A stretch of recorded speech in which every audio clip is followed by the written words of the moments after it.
कानपुर की company rich group और rich industry के मालिकों ने अपने कई मुलाजमीन को बोगस कंपनियों के डायरेक्टर बना रखा था, जिसके बाद इनकम टैक्स महकमे की टीम ने छापा मारकर फर्जी बिलिंग की तस्दीक के बाद जांच का दायरा बढ़ाया। जराये के हवाले से कहा जा रहा है कि सोनू सूद के इंफ्रास्ट्रक्चर ग्रुप के लिए भी इस ग्रुप की तरफ से फर्जी बिल जारी किए गए हैं। तफसील बता रहे हैं हमारे नुमाइंदे संदीप सविता।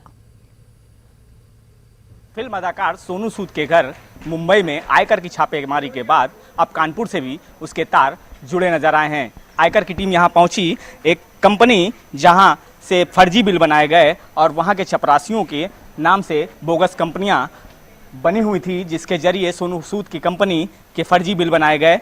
वहां पर 3 दिनों तक इस जगह पर आयकर की टीम रुकी रही। यहां पर छापेमारी हुई। यहां पर से कई चीज़ें बरामद की गई हैं। पेन ड्राइव्स, लैपटॉप्स वो कब्जे में ले लिए गए हैं। और यहाँ पर आप देख सकते हैं कि जिस तरह से कि ताला पड़ा हुआ है, यहाँ पर कोई भी नहीं। यहाँ पर एक फैमिली भी रहती थी और लगातार यहाँ पर काम हो रहा था, जो फर्जी तरीके से काम हो रहा था। सोनू सूद का जिस तरह से इसमें जुड़ाव नजर आया है और आयकर विभाग ने यहाँ पर छापेमारी की है। कानपुर से संदीप सविता, न्यूज़ 18 उर्दू।